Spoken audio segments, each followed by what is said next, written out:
The Stanley Cup Finals is back in Canada. Too bad Dallas and Tampa Bay are playing for it. The 2020s is just terrible for everyone, including the Canadians. Downright Sports is back and we're all new. It's showtime. All hell, King Busy. Get busy, baby.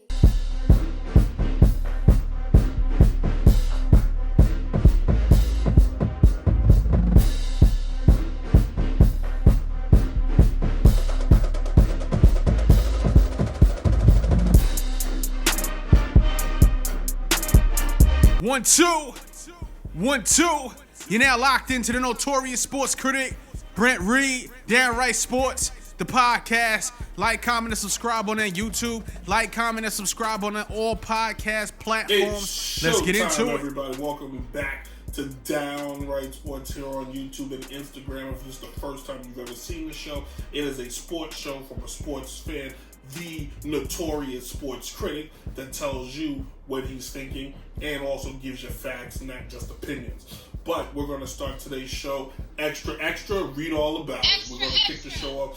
Isaiah Thomas feels like, for LeBron to be considered the greatest, he needs to pass not Michael, but Kareem Abdul-Jabbar. Statements like that is the reason why Isaiah Thomas was left off the Dream Team. Quite frankly, it's not because he wasn't a great player, but Isaiah may have some delusions of grandeur that he needs to check in. Moving on. Jackson State, as we celebrate HBCU week, Jackson State is a historical black college, and they just gone prime time as they decided to make Deion Sanders NFL Hall of Famer, NFL Super Bowl champion, the cornerback of my lifetime. They made him the head coach of the team. There's speculation all over. It could be an all-star coaching staff from Emmitt Smith to Terrell Owens to Michael Irvin. Whatever, congratulations to Jacksonville as HBCUs are starting to get the respect that they've been looking for so many years, and maybe finally will help build that up and grow. Now, that's it for your extra. Today's show, in the next segment, we're going to talk about HBCUs as we celebrate the HBCU sports and talk about some of the greats who performed in that. And we also have a very special interview from a very special head coach at Shaw University, Adrian Jones. So, ladies and gentlemen, this is Downright Sports, and we'll be right back. Well, it's not going to take long because it's YouTube, so it's just a... All right, we celebrate HBCU week by doing our very first show as an HBCU dedicated celebration show. So we celebrating here. My bullhorn's over there. Crap. I am a former member of an HBCU. Nope, didn't graduate, but I did participate as I went to St. Paul's College, which is no longer with us anymore, and I had the privilege of playing baseball there. There are other great athletes that had the privilege too. We're going to touch on in a second. But you asking me, Brent, what in the Sam Hill is an HBCU? Well, I'm glad you asked. It stands for Historical Black Colleges. And HBCUs have been around since 1837, only about 29-ish, 30-ish years before the Civil War. The first school was actually established in Pennsylvania as the Institute for Colored Youth, first higher... and that was actually the name. I can't read it. That's on me. But it's the Institute for Colored Youth. We weren't known as colors back then, and now we're just black for some. The HBCU sports date back as far as the 1892s, where the first game played between two HBCUs was Johnson C. Smith beating Livingston College. These two teams played. HBCU's tradition down in sports is big.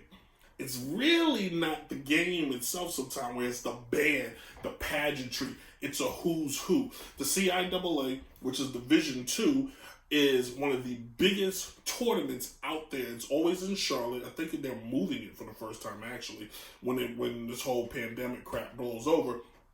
But when the CIAA tournament comes along, everybody and their mom is trying to be there because it's about show, and it's kind of like Wakanda, if you will. You can see the list. We have a list of HBCU schools. They dabble in between Division II and Division I. They bounce back and forth here and there. You're asking yourself, though, well, if HBCUs are so great, well, why don't they have any great players that have come from there? Glad you asked. Has the name Michael Strahan ring a bell? Just turn on any TV and he's there. What about Doug Williams, the first black quarterback to win the Super Bowl?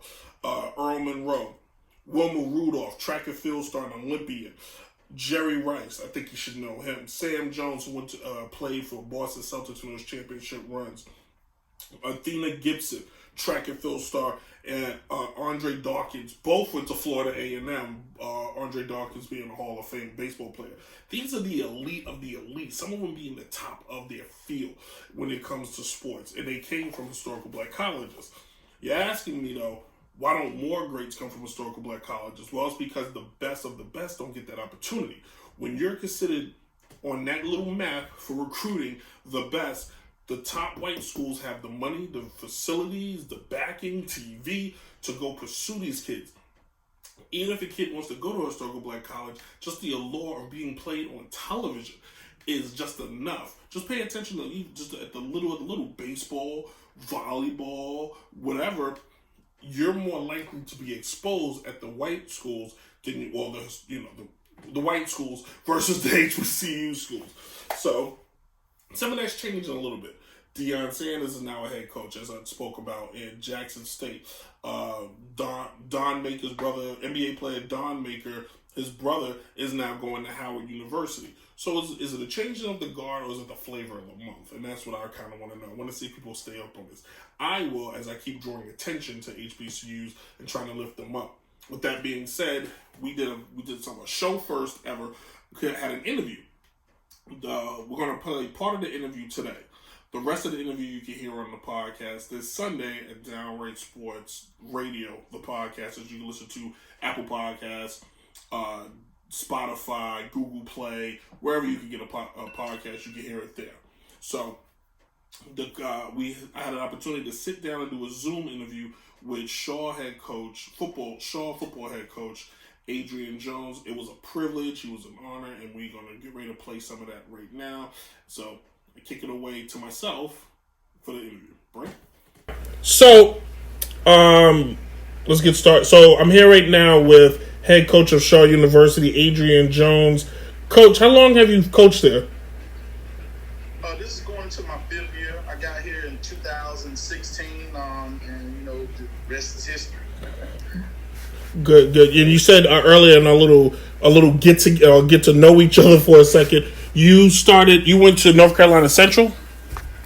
Yes, I went to North Carolina Central from 93 to 97. Okay. What position did you play there?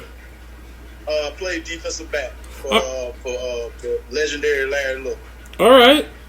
Defensive back, so you were enjoying hitting people a lot. Well, I ain't going to say in hitting people. I like to cover and make plays. Interceptions is what I was known for. Okay. Oh, all right. You're a little bit faster. I played the cornerback position. Every cornerback, when I went to St. Paul's, it seemed like they didn't want to cover anybody. All they wanted to do was hit people. Well, it had to do a little bit. In our defense, and back then in that time, you had to be a little bit of both. So I had to be a good tackler and I had to be a good cover guy. Okay. I feel like I'm just an old school baseball player. If you look at me, you would say he should have played football, but my mother never signed off, so I just played baseball my whole life. That's okay. Yeah. Did you ever, and it's not a big deal, you ever get a shot to look at the pros?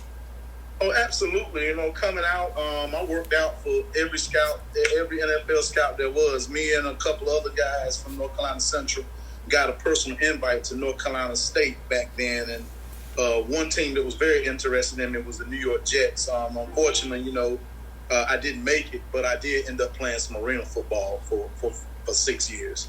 Okay. You can't beat that. My buddy Lonnie had a look at, he played wide receiver at St. Paul's. And he got some looks for the Lions and the Giants and Green Bay, but he played arena football and made a nice little career out of it. As long as you keep playing, that's the dream, right?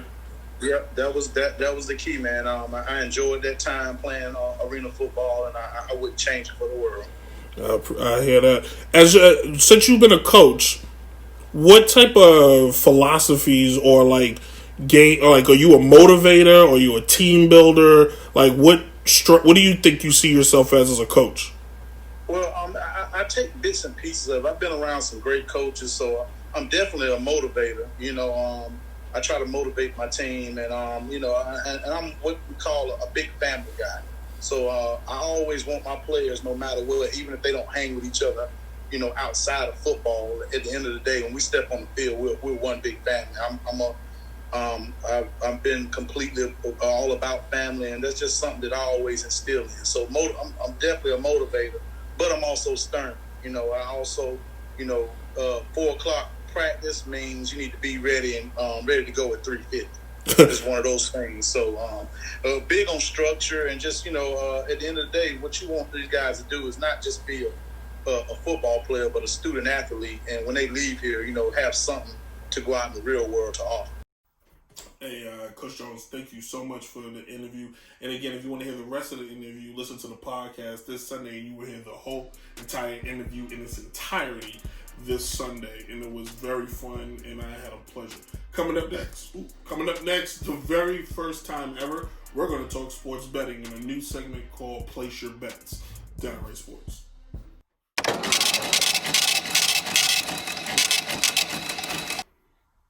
All right, welcome everybody. It's time to place your bet as we get ready to end the show here.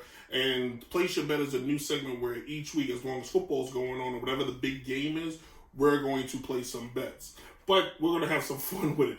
Nathan Harris, a good friend of mine, he made picks for this week's football game. But Shaft, my boy here, he picked 4 games. Believe it or not, he actually picked them. It was hard and took 3 tries, but he did it. Here are the games you can bet on this week. Vikings, Giants, New England, Seattle. These are the games you can bet on. Let's get the actual games themselves, if you will. Shav, hang in there, buddy. Hang in there. You want to say something to the people? All right. So this Sunday, we're gonna have Seattle versus the Cowboys. This game, Nathan picked Seattle. Shaft picked the Cowboys. Let's see who's going to be right in this case, all right? Moving on to New England takes on Oakland. Oakland's going to come east to play New England. Nathan picked New England. Shaft picked Oakland. I promise you they make the same pick somewhere. All right, but you got to go. Giants are playing the 49ers. 49ers stay east. Nate picked the Giants. Shaft picked the 49ers. That is actually crazy. And then finally, we picked the Vikings taking on the Titans. Nathan picked the Vikings and Shad picked the Titans. So they did pick the complete opposite. Put your money on who you think is the smart one and whoever makes you the most money. We're betting on Shaft here, okay? That's what we're doing. Thank you all for watching. It's been fun. The show was choppy, but it was the first one in a long time. We'll be back next week with an all-new show, all-new episode, and again, celebrate HBCUs. Most importantly, go out and vote. I'm not picking a side. You pick your side. No matter if you're Republican, Democrat, Independent, you have to vote. Because if you don't, guess what? Your opinion doesn't matter and you can't complain. That's the truth. I'm Brent Reid. Subscribe at the bottom, and I talk to you always. Deuces.